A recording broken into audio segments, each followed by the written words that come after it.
Welcome back. Egyptian authorities have released a photojournalist who spent more than 5 years in jail after covering a 2013 sit-in that ended with security forces killing hundreds of protesters. Mahmoud Abu Zaid, also known as Shorkan, was detained in 2013 while taking pictures as security forces broke up the sit-in while supporters of Egypt's ousted Islamist President Mohamed Morsi. Shorkan, whose case has been highlighted by the UN Cultural Agency and human rights groups, was released because he had already served out of his term before being sentenced.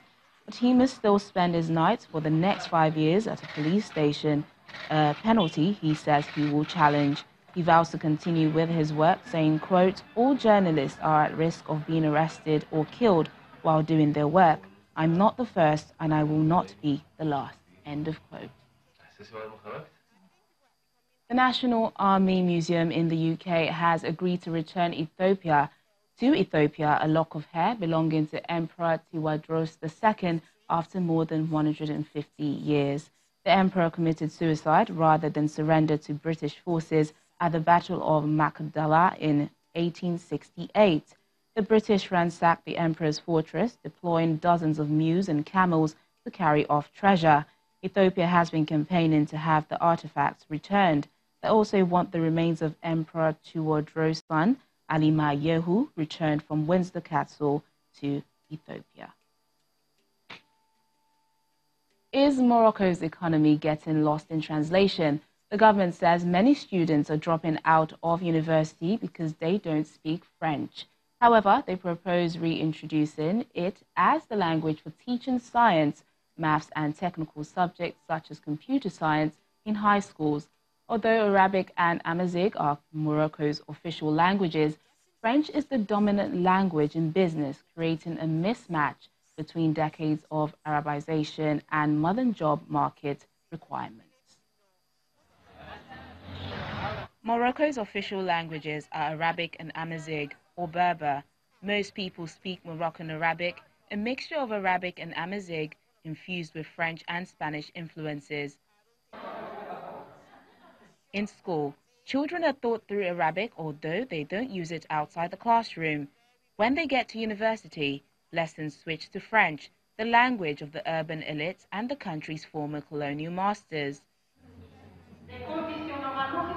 2 out of 3 people fail to complete their studies at public universities in Morocco, mainly because they don't speak French. The first year at the university is devoted to studying and learning the French language, so grades are very low in the first year, and some students are unable to keep up, that they have no choice but to leave the university because of the French language. The linguistic morass has hindered economic growth and aggravated inequalities in the North African country, where 1 in 4 young people are unemployed. The plans to broaden the teaching of French go to the heart of Morocco's national identity.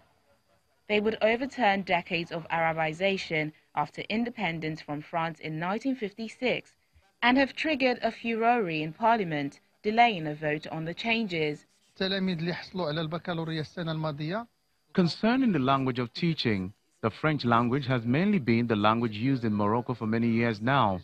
The bill is calling for increased variety in languages, something that we must support in our parliamentary group. It is absurd that we teach sciences in Arabic in our secondary schools, only for students to struggle with French once they attend university. Proponents say the changes reflect the reality that French reigns supreme in business, government and higher education, giving those who can afford to be privately schooled through French a huge advantage over the majority of the country's students. King Mohammed VI, the ultimate power in Morocco, has proven adept at introducing limited reforms in response to popular protest. He has spoken publicly about the need to teach foreign languages to students to reduce unemployment and has made the economy a top priority. As we end the program today, let's join residents in Addis Ababa to sweat it out at a weekly exercise program. Fitness instructor Muzayin hosts free sessions at the Meskel Square because he wants as many Ethiopians as possible to get fit. He leads these sessions every week in the hope of improving the health of his community.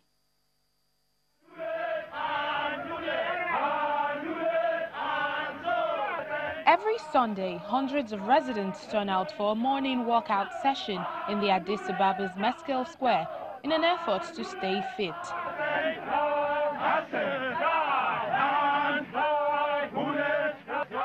Abdul Fattah Muziyin, who leads the sessions, started the program in 2003 after noticing that people wanted to join in whenever he and his friends were working out at the square.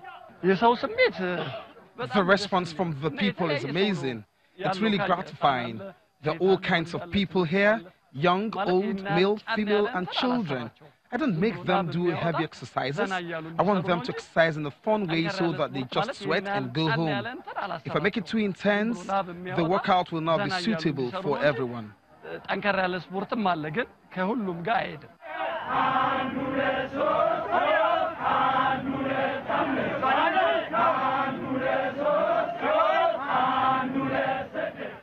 The World Health Organization has warned that cancer, diabetes, and other lifestyle-related diseases are on the rise in Africa because of sedentary lifestyles, tobacco use, physical inactivity, harmful use of alcohol, and unhealthy diets.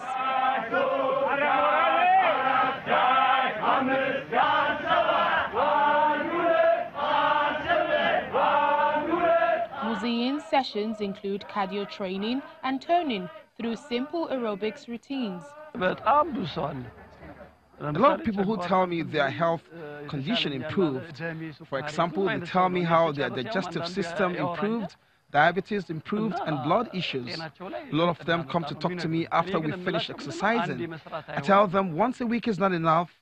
Even the busiest person should exercise 3 times a week. I only exercise here once a week and do the rest of the weeks at the gym.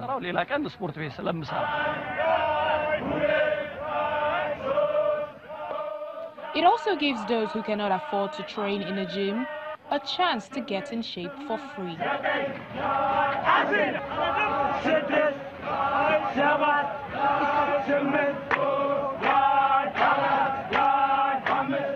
Meskel Square was already a favorite spot for Addis Ababa's active residents, and Muziyin's classes have made it even more popular. I will continue exercising with this group for a long time. I enjoy the fun of working with many people. Working out with a group helps boost your morale. I like everything about it. I will continue working out with them unless I am sick or something. Medical experts warn that high blood pressure, high blood sugar, and obesity could soon reach epidemic levels in some parts of Africa. And so Muziyin is trying to reverse that trend, at least in Ethiopia, and says several people have reported improved health since joining his workouts.